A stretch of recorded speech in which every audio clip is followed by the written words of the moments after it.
মাছ ভাজি করতেছি। বাচ্চা নিয়ে আমি হচ্ছে মাছ ভাজি। এই যে এটা দিয়ে আজকে রান্না করব। আমি এটা কিভাবে করছি, কিভাবে চলছি, ওটার ভিডিও আছে, আপনারা দেখবেন, সম্পূর্ণ ভিডিও দেখবেন ইনশাল্লাহ। এখন আমি এখানে কষায় নিচ্ছি মশলা,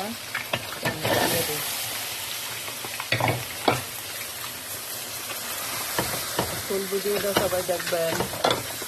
আর আরেকটা কথা আপনাদের কাছে শেয়ার করবো, আপনাদের যার ইস্যু আসছে, আপনাদের ইস্যু কি কোনো পরিবর্তন হয়েছে কিনা, আছে কিনা, বা কী করছেন আপনারা, একটু আমার ভিডিওটা যারা দেখেন একটু কমেন্টে জানাবেন প্লিজ।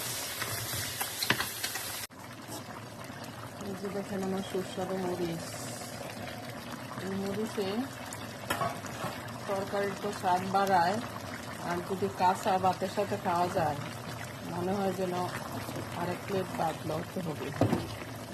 বুঝছেন, এত স্বাদ এই মরিচে। ওকে, আমি সাথে মাছটাও এড করে দিই। এভাবে একটু দুধ দিয়ে দিব, হালকা একটু দিব, কারণ সবজিটা অনেক নরম, তাড়াতাড়ি সিদ্ধ হয়ে যায়। এই জন্য আমার তরকারি হওয়ার পথে একটু ধনে পাতা দিয়ে দিলাম, তেল ধনে পাতা।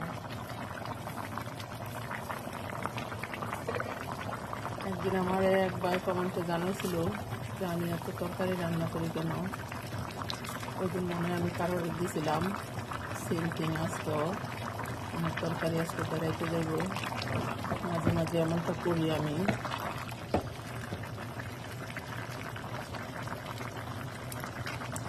তো আপনারা আমার বাচ্চার মাঝে এত তরকারি ওরা কীভাবে খায়